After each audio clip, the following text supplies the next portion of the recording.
हे जे नेते स्वतःला म्हणून घेतात त्याने आसुसासाठी जरी काय केलं, ती चिनिंग काढली त्याच्यात विकली आणि हे आम्हाला विचारतात कारखाना चालवायला दिला. हे स्वतः करायचं तर काहीच नाही, दुसऱ्यांनी केलेल्या कामाचं क्रेडिट घ्यायचं आणि आपण अडचणी झालो ज्यांना आम्ही आमच्या घरातलं मानलं ते आमचं घर आमच्याच भावबंधाने अडचणी जाण्याचा प्रयत्न केला. तेव्हा आम्ही त्यांना म्हणलं की तुमच्या साथीची गरज आहे. ते हे म्हणाले नाही आम्हाला तिकडे जायचं, जाऊन दिलं. काय फरक पडला?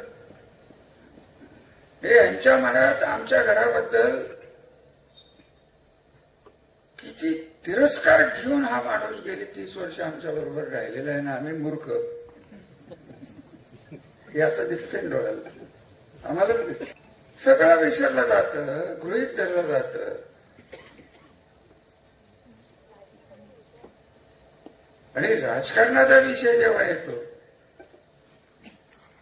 आणि सध्याचं राजकारण जे चाललेलं आहे हे आम्हालाच विचारतात 30 वर्ष आम्ही काय केलं. 30 वर्ष मी होतो, त्याच्या आधी 100 वर्ष नाईक निंबाळकर कुटुंब होतं, तेव्हा आपण कुठं होतो? आपलं घर कुठं होतं? इथं आले, त्यांचं स्वागत झालं, ते स्थिर स्थावर झाले, राजकीय सामाजिक प्रतिष्ठा देण्यात आली, काही अडचणी आल्या तर कर्ज देण्यात आली, काही अडचणी आल्या तर श्रीराम कारखान्याचे ट्रॅक्टर ट्रक काय ते बुलडोझर त्या काळातले दिले गेले. आम्ही आलो, आम्ही 3च भाऊ आणि तुम्ही समजा बघा आम्हाला 4था भाऊ आहे, बरोबर आहे? असेच बसायचे. मला तर काय नाव घेण्याची इच्छा राहिलेली नाही. मी खरं सांगू का, विकास किती केला 67 पासून या तालुक्यात, या घराने, हे जे नेते स्वतःला म्हणून घेतात त्याने आसुसासाठी जरी काय केलं, ती चिनिंग काढली त्याच्यात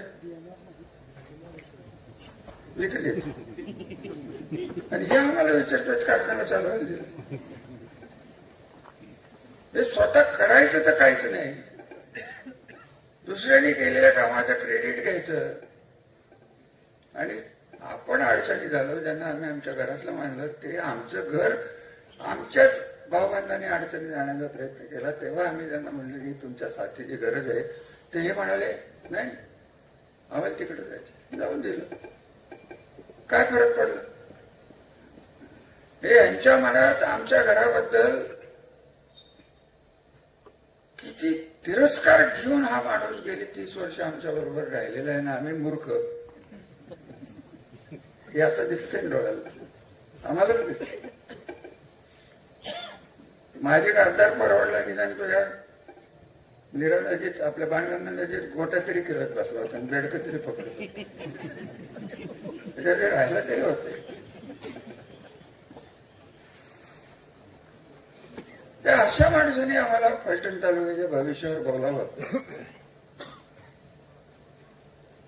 यांनी नाही म्हणलं तरी एक चांगलं गेलं. बापूसाहेब गावड्यात नाही गंडवणारा माणूस बघितला मी.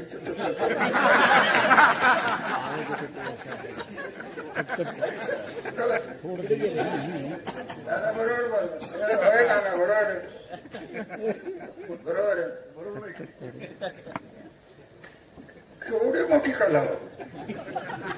असा कलाकार तुमच्यात येऊन राहिला, तुमचं नशीबच मोठं आहे. ही माणसं आम्हाला विचारतात तुम्ही दहशत मला काही कळत नाही. पवारवाडीचं घर इथं बसले, आबांची चिरंजीव. अहो तुमच्या पवारवाडीच्या लोकांनी चिमणरावला, बापूला विचारा की त्यांचे तत्व मुकादम तेव्हा होते चिमणराव तेव्हा इथंच कुठल्या तरी एवढ्या राहणं मागं झालं.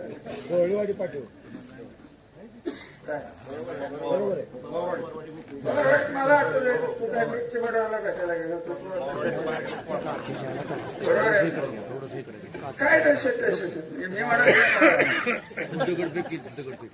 हा म्हणजे हे काय नवीन होतं का आणि आपण ही सगळी शांत केला तर हे घालवायला निघाल कुठल्या तरी समाजाला कितीतरी टक्के व्याजाने पैसे दिले जातात असं मी ऐकलंय आहे तर तुम्ही काय करणार आहे तेवढं बोला मला कशाला बोलायला